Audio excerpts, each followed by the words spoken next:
Meet the most controversial rebel general who terrified every Union leader. In the sweltering heat of a Virginia summer, as cannon fire echoed across the fields and the air filled with the acrid smoke of gunpowder, one man stood at the heart of the Confederacy's most daring gambles. He was a towering figure, broad-shouldered and resolute, with a beard that framed a face etched by years of command. His name was James Longstreet, and to the Union leaders who faced him, he was nothing short of a nightmare. They called him Old Pete, but there was nothing folksy about the way he waged war. This was the general who could turn the tide of battle with a single calculated stroke, the one who made Abraham Lincoln's generals lose sleep at night. But controversy dogged him like a shadow, accusations of betrayal, whispers of disloyalty that would haunt him long after the guns fell silent. Today, we're diving into the life of the most controversial rebel general who terrified every Union leader. This is the story of James Longstreet. Born on January 8, 1821, in the rural backcountry of Edgefield District, South Carolina, James Longstreet came from sturdy stock. His father, a Dutch-descended planter named James, and his mother, Marye Dent, raised him on a cotton plantation in what was then the wild edge of the American frontier. But tragedy struck early. His father died when young James was just 12, leaving the family to scramble. They moved to Augusta, Georgia, and then to Alabama, where his uncle, Augustus Baldwin Longstreet, a prominent judge and writer, took him under his wing. Augustus was no ordinary guardian. He penned satirical sketches about Southern life that captured the rough-and-tumble spirit of the region. It was from him that James absorbed a sense of discipline and intellect, traits that would define his military career. Longstreet's path to the battlefield began at West Point. Appointed in 1838, he wasn't the star pupil, graduating 54th out of 56 in the class of 1842. But what he lacked in academic polish, he made up for in grit. His classmates included future legends like Ulysses S. Grant and William Tecumseh Sherman, men who'd one day stand across from him in the bloodiest conflict America had ever seen. At the academy, Longstreet earned his nickname Pete from friends who twisted his Dutch heritage into Peter. He was known for his quiet demeanor, his love of poker, and a dry wit that could cut through tension like a saber. After graduation, Longstreet plunged into the Mexican-American War, serving under Zachary Taylor and Winfield Scott. This was his baptism by fire. At the Battle of Chapultepec in 1847, he charged up the hill with the American flag in hand, only to be shot through the thigh. He handed off the colors to a young lieutenant named George Pickett, yes, that Pickett, whose name would later become synonymous with one of the Civil War's greatest tragedies. Longstreet's bravery earned him brevets for gallantry, rising to the rank of major by war's end. He married Louise Garland in 1848, and they started a family that would grow to 10 children, though disease claimed several young. These early years honed him into a professional soldier, loyal to the Union that had trained him, but with deep Southern roots that tugged at his allegiances. As the 1850s wore on, sectional tensions boiled over. Longstreet was stationed out west, dealing with frontier duties and Indian skirmishes, but the storm clouds gathered. When South Carolina seceded in December 1860, followed by other states, Longstreet faced a wrenching choice. He was no fire-eater secessionist. In fact, he voted against disunion in Alabama, but blood ties won out. Resigning his U.S. Army commission in June 1861, he headed to Richmond, offering his sword to the Confederacy. President Jefferson Davis, who knew him from the old Army, appointed him a brigadier general. Longstreet arrived just in time for the war's opening act. The First Battle of Bull Run, or Manassas, as Southerners called it, unfolded on July 21, 1861. Union forces under Irvin McDowell aimed to crush the rebellion quickly, but the Confederates, led by P.G.T. Beauregard and Joseph E. Johnston, held firm. Longstreet commanded a brigade on the left flank where he repelled repeated Union assaults. His men stood like a stone wall. Ironically, that phrase would immortalize Thomas Jackson that day. But Longstreet's steady hand was crucial. The battle ended in a rout of the Federals, boosting Southern morale and shattering Northern illusions of a short war. Union General McDowell later admitted the Confederates' resilience terrified him. Longstreet's brigade was part of that unyielding line. As the war escalated, Longstreet's star rose. Promoted to Major General in October 1861, he joined the Army of Northern Virginia under Johnston. When Johnston was wounded at Seven Pines in May 1862, Robert E. Lee took command and a legendary partnership was born. Lee dubbed Longstreet his old war horse, relying on him for the heavy lifting. During the 7 days battles that summer, Longstreet led massive counterattacks that drove George McClellan's Army of the Potomac away from Richmond. At Gaines' Mill, his division smashed through Union lines in a ferocious assault, inflicting heavy casualties. McClellan, a cautious commander, was rattled. Longstreet's aggression forced him to retreat, saving the Confederate capital. But it was at Second Manassas in August 1862 where Longstreet truly emerged as a force of nature. Lee split his army, sending Stonewall Jackson on a flanking march, while Longstreet held the right. Jackson drew John Pope's Union forces into a trap, and on August 30th, Longstreet unleashed a devastating counterattack with 28,000 men, the largest assault of the war. It crumpled Pope's left flank, sending the Federals reeling. Pope later wrote that the sight of Longstreet's columns advancing was appalling, a wave of gray that seemed unstoppable. The victory paved the way for Lee's invasion of Maryland, and Union leaders like Abraham Lincoln began to whisper about this rebel general who fought with the precision of a machine. Antietam followed in September, the bloodiest single day in American history. Lee's army, outnumbered 2-1 by McClellan's forces, dug in along Antietam Creek. Longstreet commanded the center and right, holding against furious Union assaults.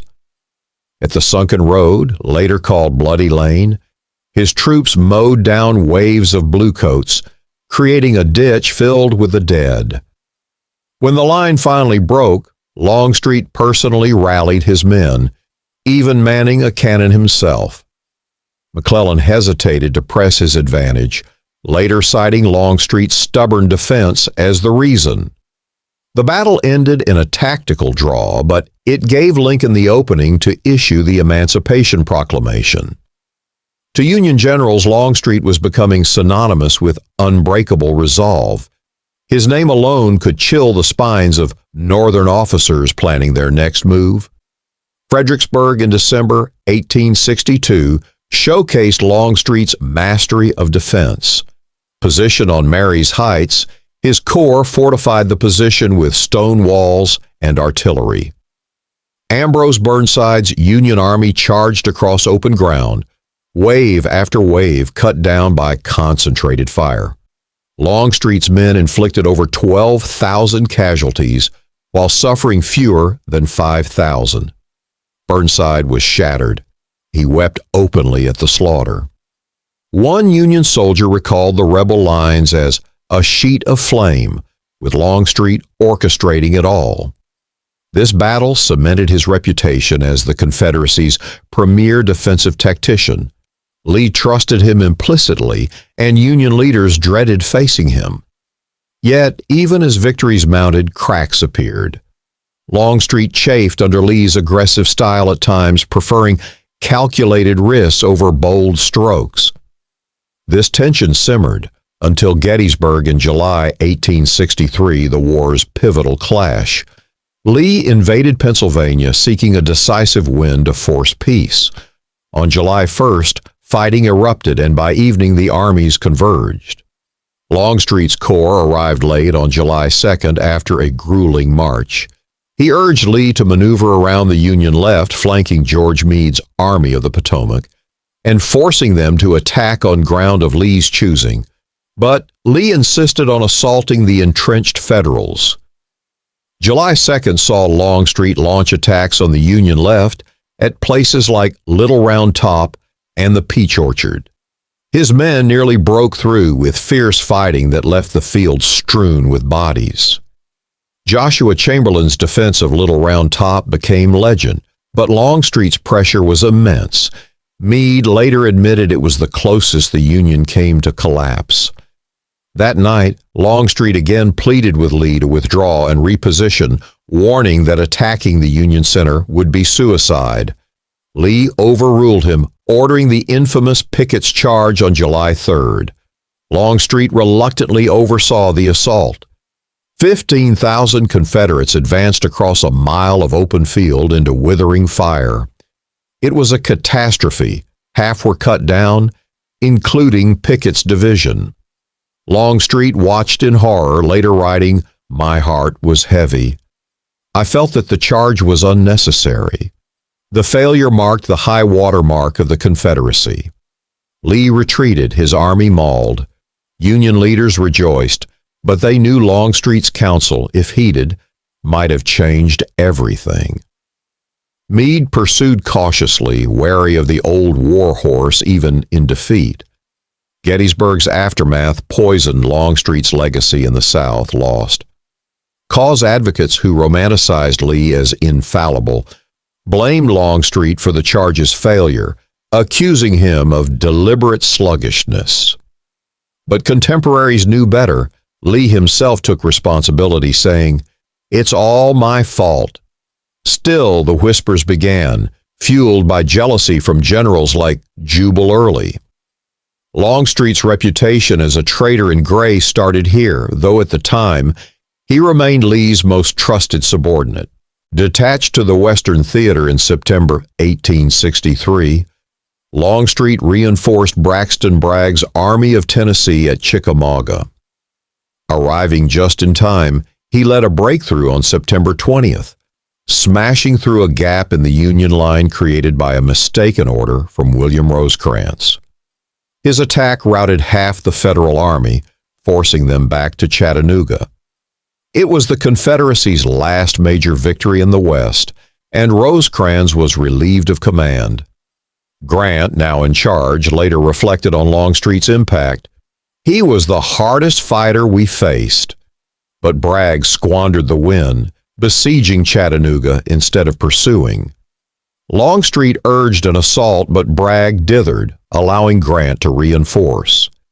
In November, Longstreet was sent to Knoxville to divert Union forces. His siege failed, and he withdrew as Grant broke the Chattanooga lines at Missionary Ridge. Returning east in 1864, Longstreet rejoined Lee for the Wilderness Campaign. At the Battle of the Wilderness on May 6th, he led a flank attack that nearly captured Grant, but was severely wounded, shot through the neck by his own men in a friendly fire incident eerily similar to Jackson's death. Paralyzed in his right arm, he spent months recovering, but returned for the siege of Petersburg. As the war ground to its end, Longstreet stood with Lee at Appomattox on April 9, 1865. When Lee pondered fighting on, Longstreet advised surrender. "The game is up." He paroled with the Army, a broken but unbowed man. Post-war, he returned to New Orleans, entering business as a cotton factor. But here's where the real controversy ignited. Unlike many ex-Confederates who clung to bitterness, Longstreet embraced reconciliation. He joined the Republican Party, supported Grant's presidency, and advocated for black civil rights during Reconstruction. In 1867, he wrote a letter urging Southerners to accept defeat and work with the North. This branded him a scalawag, a Southern traitor in the eyes of many. When Grant became president in 1869, he appointed Longstreet surveyor of customs in New Orleans, later minister to Turkey and U.S. Marshal. But violence followed. In 1874, as commander of Louisiana's military, including black troops, he fought white supremacists in the Battle of Liberty Place, defending the Reconstruction government. Defeated and wounded, he barely escaped. Longstreet's criticisms of Lee further alienated him. In memoirs and articles, he argued Lee's offensives at Gettysburg were flawed, advocating defensive warfare as the South's best strategy. Lost cause proponents like Early and Jefferson Davis vilified him, fabricating stories of his Gettysburg treason. They claimed he delayed attacks on July 2nd, causing defeat, lies debunked by records, but the damage stuck. For decades, Longstreet was the scapegoat, his statues absent from Southern battlefields while Lee's proliferated. Yet, his military genius endured. Union generals like Grant praised him. In his memoirs, Grant called Longstreet a most estimable man and one of the ablest Confederates. Even Sherman, his old classmate, respected him. Longstreet's tactics anticipated modern warfare, emphasizing entrenchments, artillery concentration, and logistics. At Fredericksburg and Chickamauga, he demonstrated how defense could bleed an attacker dry, lessons echoed in World War I trenches.